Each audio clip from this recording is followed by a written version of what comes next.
ఆంజనేయ మహానుభావ కేసరీపుత్ర వాయుపుత్ర అంజనీపుత్ర నమో నమ. ఇక్కడ బాబా దగ్గర ఉంది. ఇక్కడ స్వామి ఆంజనేయ స్వామి రామచంద్ర ప్రభు చెప్పాడు, దశరథ మహారాజు కుమార శ్రీరామచంద్ర ప్రభు జయ హో అంటేనే పలుకుతాడంట రామచంద్రుడు. నాన్నగారి పేరు చెప్తే దశరథ మహారాజు పేరు చెప్తే పలుకుతాడంట, లేదా పలకడంట.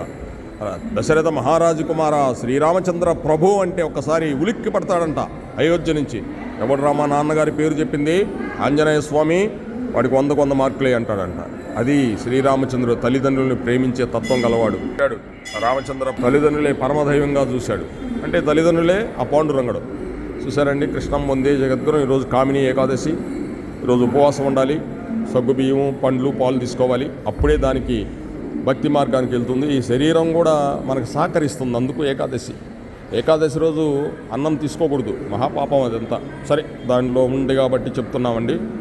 అంతకుముందు మాకు తెలియదు కదా, కృష్ణుడు చెప్పాడు కాబట్టి చేస్తున్నాం. అంటే గురువులు చెప్తున్నారు కదా, అది కృష్ణం వందే జగద్గురు.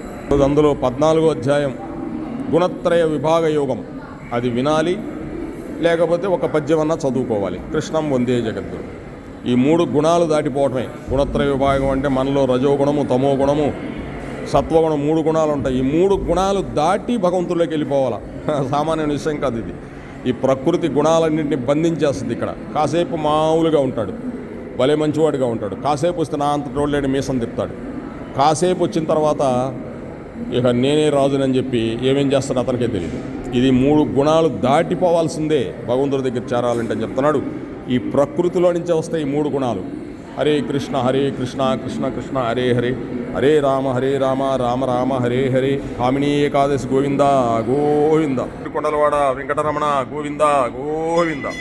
దశరథ మహారాజు కుమార శ్రీరామచంద్ర ప్రభు సీతారామ లక్ష్మణ భరత శత్రుఘ్న శ్రీ ఆంజనేయ స్వామి వరద గోవింద. కౌసల్యామాత, సుమిత్రామాత, కైకేయి మాత. కృష్ణం వందే జగద్గురు.